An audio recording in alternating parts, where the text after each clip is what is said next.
우리는 왜 싸울까요? 정말 오래된 질문이죠. 오늘 이 시간에는 바로 이 질문에 대한 아주 오래된 하지만 놀랍도록 통찰력 있는 분석을 한번 파헤쳐 보려고 합니다. 자, 그래서 오늘은 크게 네 가지 주제를 살펴볼 건데요. 마치 의사가 진단하고 처방을 내리듯이 갈등의 원인이 뭔지 먼저 진단하고 그 다음에 어떤 해결책이 있는지 살펴볼 겁니다. 이 네 가지 핵심 주제를 함께 따라가 보시죠. 네, 그럼 첫 번째 주제부터 바로 들어가 보죠. 우리가 싸우는 이유. 재밌는 건 말이죠. 이 분석은 문제의 원인을 밖에서 찾지 않는다는 거예요. 오히려 우리 내면을 깊숙이 들여다보는 것에서 시작합니다. 바로 이 질문입니다. 여러분 안에서 일어나는 싸움과 다툼의 원인이 대체 뭘까요? 그건 바로 여러분 안에서 싸우고 있는 욕망 때문이 아닙니까? 와, 정말 전곡을 찌르는 질문 아닌가요? 갈등의 원인이 바로 우리 안에 있다는 겁니다. 자, 그럼 이 인과관계의 사슬을 한번 따라가 볼게요. 그 첫 번째 단계는 바로 이겁니다.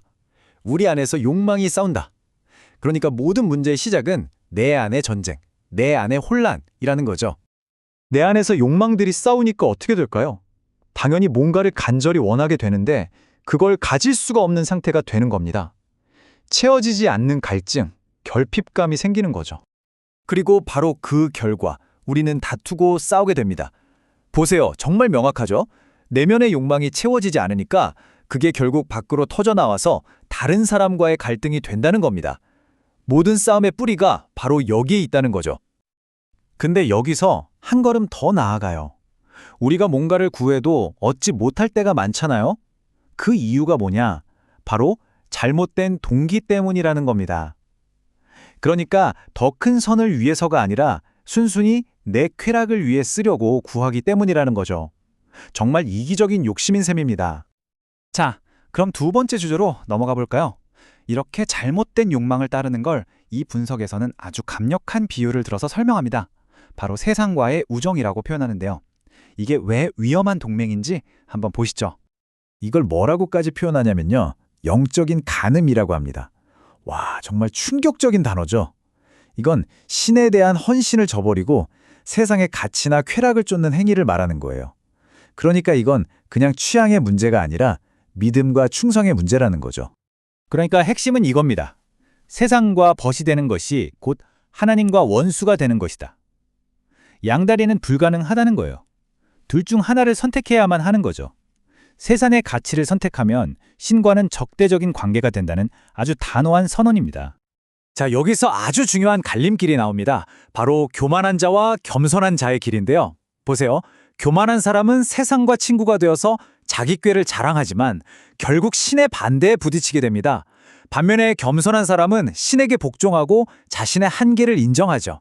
그리고 그 결과 신으로부터 은혜, 즉 값없는 호의를 받게 된다는 겁니다. 정말 극명한 대조죠? 네, 지금까지 문제의 원인이 교만한 욕망이라는 진단이 나왔죠? 그럼 이제 세 번째 주제, 바로 그 처방전을 살펴볼 시간입니다. 평화를 위한 길, 바로 겸손의 길입니다. 근데 여기서 말하는 겸손은 그냥 마음가짐이 아니에요. 아주 구체적인 5단계 행동 계획입니다. 첫째, 신에게 복종하고, 둘째, 악마를 대적하고, 셋째, 신께 가까이 나아가고, 넷째, 행동과 마음을 모두 깨끗하게 하고, 마지막으로 자신을 낮추는 겁니다. 정말 적극적인 행동을 요구하고 있죠. 그리고 이 모든 행동의 끝에는 놀라운 약속이 있습니다. 주님 앞에서 자신을 낮추십시오. 그러면 주님께서 여러분을 높여주실 것입니다. 겸손해지는 게 패배하는 게 아니라는 거죠. 오히려 이게 바로 높아지는 길이라는 역설. 정말 의미심장하지 않나요? 자, 이제 마지막 네 번째 주제입니다. 지금까지 이야기한 내면의 교만이 우리 일상생활, 특히 다른 사람을 판단하거나 미래를 계획할 때 어떻게 드러나는지 한번 살펴보겠습니다. 이게 바로 신처럼 행세하기의 문제입니다. 우리가 다른 사람을 비방하거나 판단할 때 말이죠.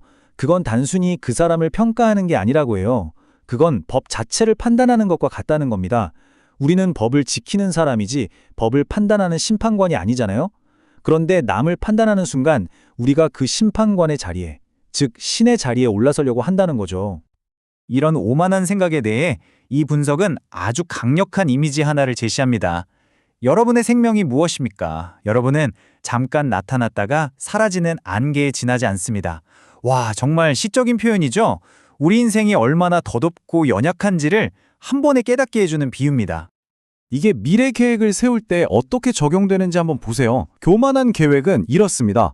오늘이나 내일 어느 도시에 가서 1년 동안 장사해서 돈을 벌겠다. 마치 미래가 내 손에 있는 것처럼 말하죠. 이걸 악한 자랑이라고까지 합니다. 반면에 겸손한 계획은 어떨까요? 주님의 뜻이라면 우리가 살기도 하고 이런저런 일을 할 것이다 라고 말합니다. 계획을 세우지 말라는 게 아니에요. 그 계획의 주권이 누구에게 있는지를 인정하는 태도의 차이인 거죠. 자, 그리고 이제 마지막 경고입니다. 이건 정말 중요해요. 그러므로 사람이 선한 일이 무엇인지 알면서도 행하지 않으면 그것이 바로 그에게는 죄가 됩니다. 이제 아는 것에서 그치면 안 된다는 거죠. 알면 곧 행동으로 이어져야 할 책임이라는 겁니다. 그래서 이 모든 분석이 결국 우리에게 던지는 마지막 질문은 바로 이겁니다. 아주 개인적이고 실천적인 질문이죠.